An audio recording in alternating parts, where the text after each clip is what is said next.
y'all. So I've had a couple requests for me to do some gardening videos.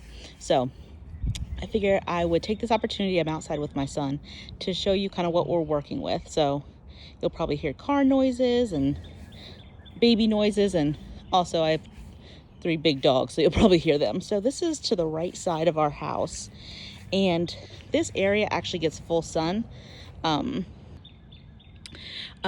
This big bush that has a lot of bug on me, has a lot of thorns, and we have this open place, and this right here is actually the small green. It's really like a weed bush that in order to kill it, you have to do some heavy duty. You have to really kind of saw into it in an X pattern and put heavy duty chemicals down into it. So we need to get that done, because over here are going to be quite a few veggies. So there are going to be some tomato cages, different kinds of tomato. You'll see. Ignore the disgusting fence. It's really old and needs to be power washed and painted. So that's one of the dogs, one of the big boys. Hi, Odin. You see the other one over here. And then a third is around the other side with the baby, who's with my mother. So those are the 2 St. Bernards, Odin on the right, Thor on the left. But over here, you're going to have different kinds of tomatoes. We're going to do some tomato cages. Going to be some big beefsteaks, some heirlooms, some good cutting tomatoes, and we'll probably do some little cherry tomatoes because I love those, especially just for snacking. We're going to have some okra, some sweet shelling peas, and then in the wintertime, we'll also, fall, winter, we'll also take all those plants out and put some more things in.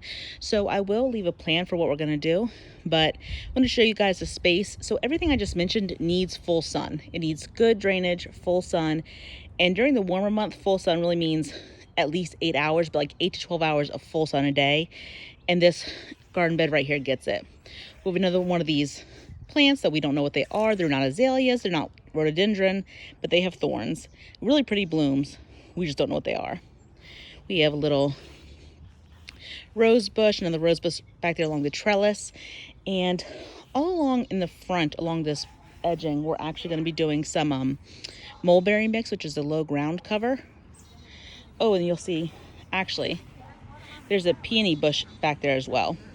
So we have a hydrangea that we just recently cut back. And all along here is actually shaded. So we're going to do some mulberry mix, as well as some different kind of low-lying and shade-loving plants.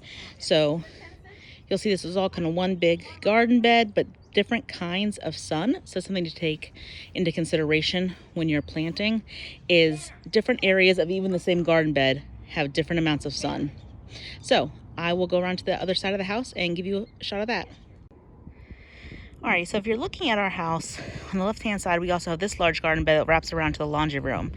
But this actually area does get some sun, but it's mostly shaded, especially because we have 3 more of these very large thorny bushes. So I can't really plant too much in the way of vegetables over here just because of that. But you see that there's a large hosta there that was here when we moved in. We actually tried to move it, but it was so big. The root system is so big. If you don't know, for hostas, they have a giant root system, a giant root ball. So if you don't get it all, they just keep coming back, which isn't a problem. They're great for shade areas, but it does really well here, and it flowers. So again, you'll hear that I said, to take it into account, the shade is where, that's how we plant according to. So we won't really do much over here. Maybe do some cosmos, just kind of, annual flowers. You'll see we have a bunch of compost and also some worm castings and some soil. And I do also some container planting. So last year we had tomatoes in the yellow planter there too that you'll see, but since we're gonna do them in ground, we won't do that this year. I am gonna do some jalapeno plants in those again, just because they did really well. And I think I'll do maybe like a dwarf cherry tomato plant in one of the white ones, one of the white planters. In the big brown barrel, I'm actually going to do some tansy. I have 2 of those. Now, tansy is, it looks like a nice wildflower. It's really more, has a cone. I'll see if we can insert a picture here. but you don't want to plant it in your soil, like in your lawn or in a garden bed, just because it is invasive. It will take over everything. So it has great uses. It will keep away a lot of insects. So I am going to plant it, but it's going to be in a container. Let's see. Look around to the sun there with helping garden with Nana. Are you showing me?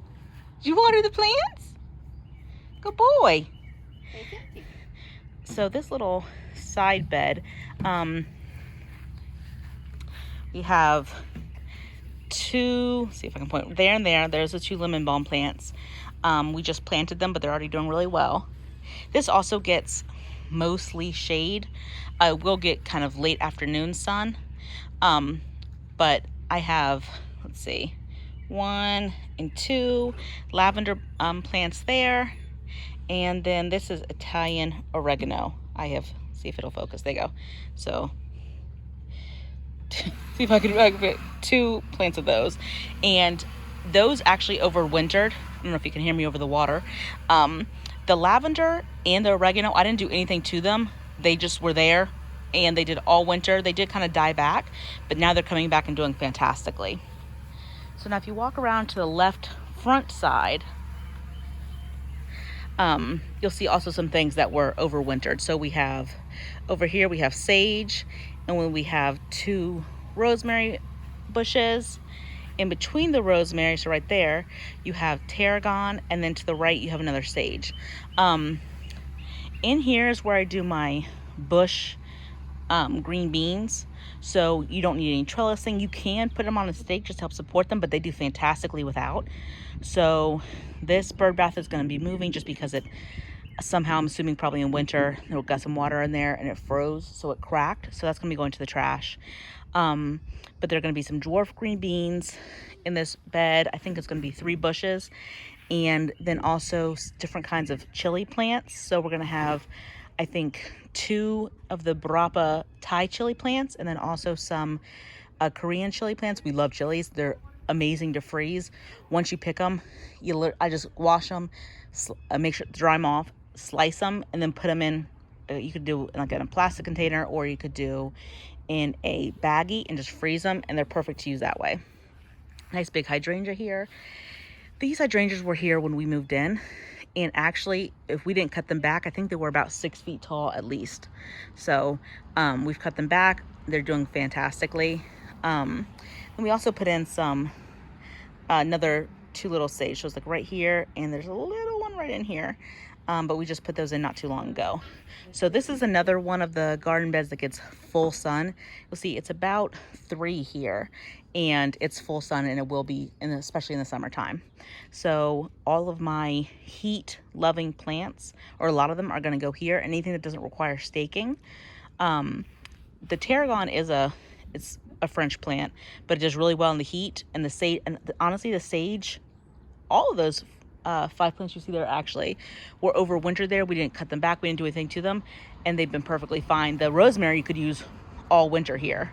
The sage did die back, but we literally didn't even cut it. So they're getting some water now, since it's supposed to be in the mid 80s the next couple of days. So the thing about here in Virginia, at least where we live, is that the weather, especially in the spring, is pretty unpredictable. So it'll go from 80 degrees in the day to all of a sudden you'll have a freezing night. So we have to be very precise about when we plant something, just so we don't waste a seed or a transplant and it dies off. So in the front, we also have some, don't mind the dirty concrete, it needs to be power washed, some planters. Both of these have little seeds of cardinal basil, and cardinal basil is regular basil that you can eat, but it has a big beautiful flower on it. So you'll see the little green peeking through, so it's doing well. And up we have 2 basil plants, and then 2 big planters of parsley. We did try carrots in the big planters last year. They just didn't do well, and honestly, just too much of a fuss for me. So we're not doing them again. But I definitely, some recommendations for planting. Sun. What's your sun look like? Be very aware of that. You need to have a pretty good idea of what that's going to look like in the growing months that you're in. Even if that's winter, know that. Know your drainage. There's plants that need a really, really good drainage. So if you have people down in North Carolina, you have that, or even here, honestly, in Virginia, have clay soil, you're going to need to amend that with some sand and to make it have a little bit more drainage so that you don't get root rot, which is very common. And then also, just 3, know your temperature. Know where you are, know what your seasons are like, and pay attention to the weather. So if typically your last freeze is, I don't know, April 23rd, just to be subjective, but then the weather calls for a freeze, calls for some really cold and potentially freezing conditions in May, just plant accordingly. Obviously, if you're already planted something, you can't do anything about it. Besides, what we do is just put grocery, like shopping bags, over the planter, over the plants, and do our best to protect them. Also, for these cardinal basil plants, what I did, because those seeds are tiny, is I actually took fruit containers, like what you get your strawberries in, and wash them out really well, and then I just put them over the little seedlings to help keep squirrels and other critters out, so that they wouldn't eat my seeds. And it also creates a little mini greenhouse where it puts a lot of the heat in, kind of reflects it back into the soil, and it will also protect it from any freeze or anything like that. And they've actually worked fantastically. So I will do some more gardening videos specific about vegetables. So if you have anything you want to hear specifically about, let me know. I'm happy to do them. So thanks so much, guys. Bye.